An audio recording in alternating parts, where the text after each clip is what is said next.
was God, the Word, or in the beginning was the Word was with God, and the Word was God. In English, KJV, you go to the New World Translation, in the beginning was the Word was with God, the Word was a God. They've changed the whole entire meaning right there. So, I'll go through that with the Jehovah Witnesses. I'll show them also a lot of the verses that I'm showing Muslims and I'm showing Jews, like Isaiah 9:6, where it ties the Son and the Father together in the Old Testament before we even got the New Testament. So this was established way back in the beginning books. And it says, also the Spirit of God moved upon the face of the waters. So clearly God's Spirit is there right from the start. And that's important to show to the Muslims, to the Jews, and to the Jehovah Witnesses. The Mormons, man, they're they're tough cookies, because they believe they'll believe things that are not even right. Like, you can have 4 wives, and they'll try to defend that to the death.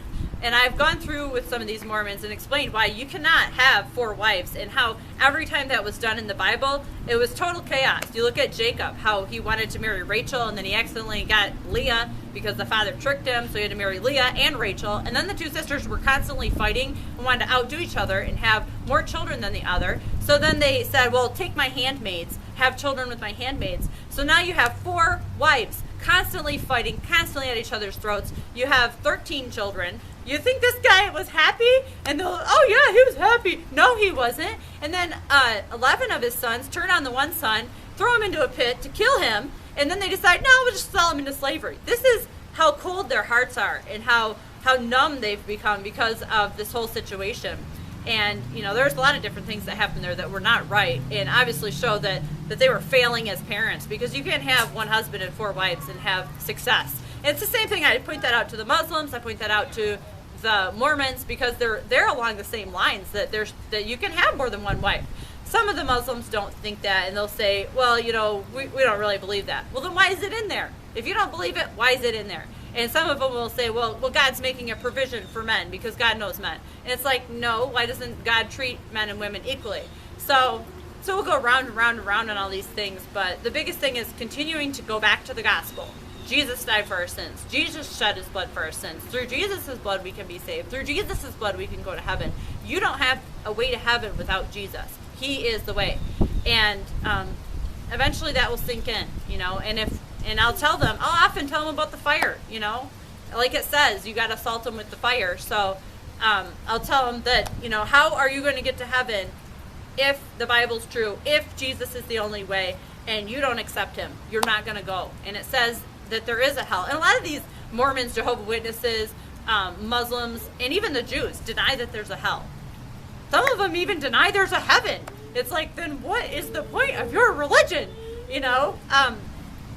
But I will sit there and go over hell, and why hell is literal fire. Hell is, everlasting. Like Jesus said, it's better for you to enter into life halt and maimed than to be cast into the fire that never shall be quenched. Where the worm never dies, the flame is never quenched. And then in Revelation it says all liars shall have their part in the lake of fire. And everyone has told a lie. Especially, some of the Muslims that I run into. They'll say something, and then they'll say something else. And then I'm like, wait a second, you just lied to me. It's the same thing with the Jehovah Witnesses when you talk to them. That they'll sit there and lie to you, flat out lie. And the Muslims will look you straight in the face and lie to you. I'm like, how can you do that? But we as Christians are told that we always have to tell the truth. It's not the case with Muslims. They can lie to change things to make Muhammad and to make the Quran look better. So they can say things that aren't even true, and that's just fine.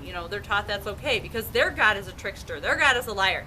Their God tricked the people into thinking that Jesus died on the cross, they say, but actually Judas died in his place. So this is their God's mentality, and we know that any God that somebody worships, they will be like, they will mimic. And our God is holy, our God is true, our God is just, our God does not accept lies, our God does not accept wickedness. So we can't compromise those things as Christians, and we know that. But they don't have that same standard for truth. So we can't trust whatever they say. We have to go to the Quran and say, well, this is what it says.